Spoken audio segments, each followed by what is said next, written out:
A delegación da Xunta en Pontevedra acolleu esta mañá a mesa polo saneamento da ría, na que participaron as confrarías de mariscadores e bateeiros, os concellos de Pontevedra, Marín e Poio e a propia Xunta de Galicia. A conselleira de Infraestructuras lembrou a urxencia da actuación na ría e indicou que lonxe da improvisación hai un plan baseado en amplos estudos técnicos.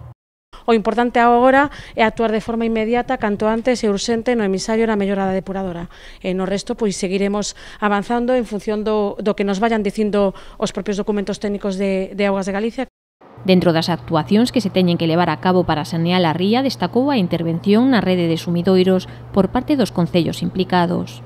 O importante, dende logo, na miña opinión, no día de hoxe é a importancia que ten actuar tamén na rede de saneamento de colectores, porque o certo é para que se den en conta da magnitude do que estamos a falar, que a día de hoxe o 30% do caudal da auga que entra na depuradora de Placeres é auga de mar. Iso que significa que os colectores, a rede de colectores do Concello de Pontevedra infiltra moitísima auga, e a auga de mar, a máis de superar a capacidade da propia depuradora, daña os equipos da propia depuradoras.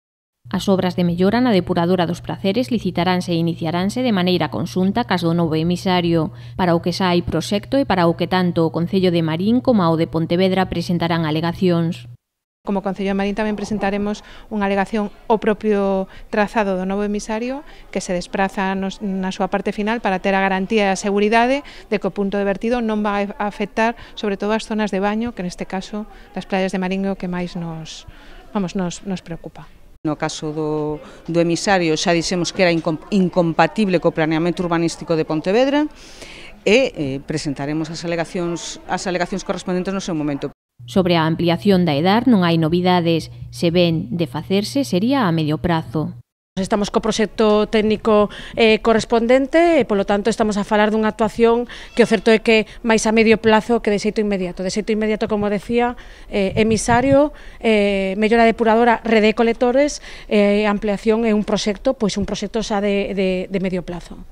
A tenente de alcalde de Pontevedra queixouse de non recibir ningunha información nova na reunión, porque nos agardábamos que se nos dese información técnica por parte da Consellería e de forma oficial do plan de saneamento local, das cuestións que están previstas, de por que se afirma que é necesario ampliar a EDAR, pero despois nos non coñecemos ningún documento no que eso se sustente, polo tanto, insistimos no mismo, nos seguiremos mantendo o acordo unánime da Corporación de Pontevedra de que nos vamos a opoñer a que se faga a ampliación aí.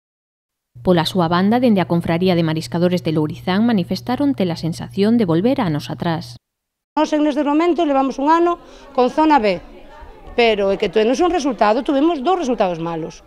Un, pudémolo achandar por un informe de aguas, de Viacua, que foi un vertido que hubo no momento dunha avería, pero o seguinte está aí. Como hai outro máis, volvemos a estar cerrados. E estes siguen discutindo e botándose porquería encima dunha mesa, donde é algo que nós realmente somos aí falaban de sufridores e actores. Nós somos os sufridores, eles son os actores. E iso é que non lo podemos consentir. Eu, desde logo, hoxe, é que, verdad, me pareceu fatal esta reunión.